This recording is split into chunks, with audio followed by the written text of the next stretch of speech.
Hi friends, welcome to Gardalesh, deep love towards nature and food. ఈ రోజు నేను చపాతీలోకి ఎంతో టేస్టీగా ఉండే ఆనపకాయ కర్రీ చెప్తాను. ఇది చాలా ఈజీగా చేసుకోవచ్చు. ఆనపకాయలు హార్వెస్ట్ చేసేసాను కదా, రండి కర్రీ ఎలా చేయాలో చెప్తాను.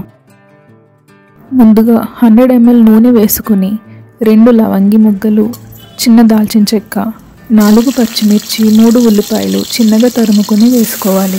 లవంగి దాల్చిన చెక్క ఫ్లేవర్ ఆయిల్లోకి వచ్చి ఈ కర్రీకి మంచి ఫ్లేవర్ ఇస్తుంది.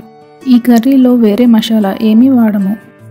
ఉల్లిపాయలు కొంచెం మగ్గిన తర్వాత 1 టేబుల్ స్పూన్ అల్లం వెల్లుల్లి పేస్ట్ వేసుకుని కలుపుకోవాలి.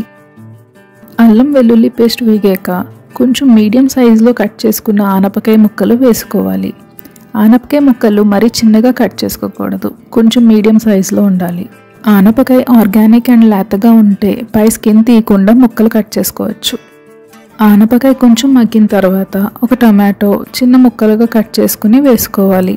ఇక్కడ నేను ఎల్లో చెర్రీ టమాటోని వాడాను.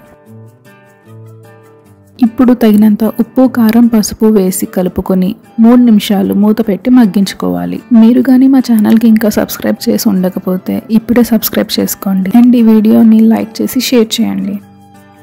ఇప్పుడు 1/2 కప్ వాటర్ వేసుకుని 15 మినిట్స్ మూత పెట్టుకొని మగ్గించుకోవాలి. ఎంతో ఈజీ అండ్ టేస్టీ అయిన ఆనపకాయ కర్రీ రెడీ. మీరు కూడా తప్పకుండా ట్రై చేసి ఎలా అనిపించిందో కామెంట్స్లో చెప్పండి. నెక్స్ట్ వీడియోలో మళ్ళీ కలుద్దాం. అంతవరకు బాయ్.